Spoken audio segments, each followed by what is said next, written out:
Tadi kita ulang langkahnya dari awal. Di sini ada mur yang harus kita cabut. Ini mesin cuci ini sudah 5 tahun, sekitar 5 tahun belum pernah dibersihkan. Sudah cabut mur, ini tinggal kita angkat saja.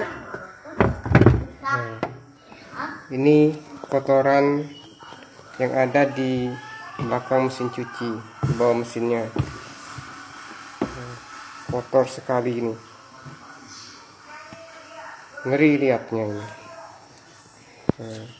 Bagi bapak-bapak yang sayang istrinya, biar pekerjaan istrinya lebih ringan dalam membersihkan atau mencuci pakaian, bisa dibersihkan dengan mengikuti langkah-langkah seperti tadi.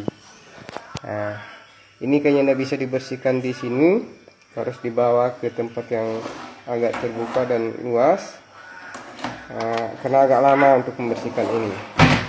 Oke, sekian dulu. Makasih. Assalamualaikum warahmatullahi wabarakatuh.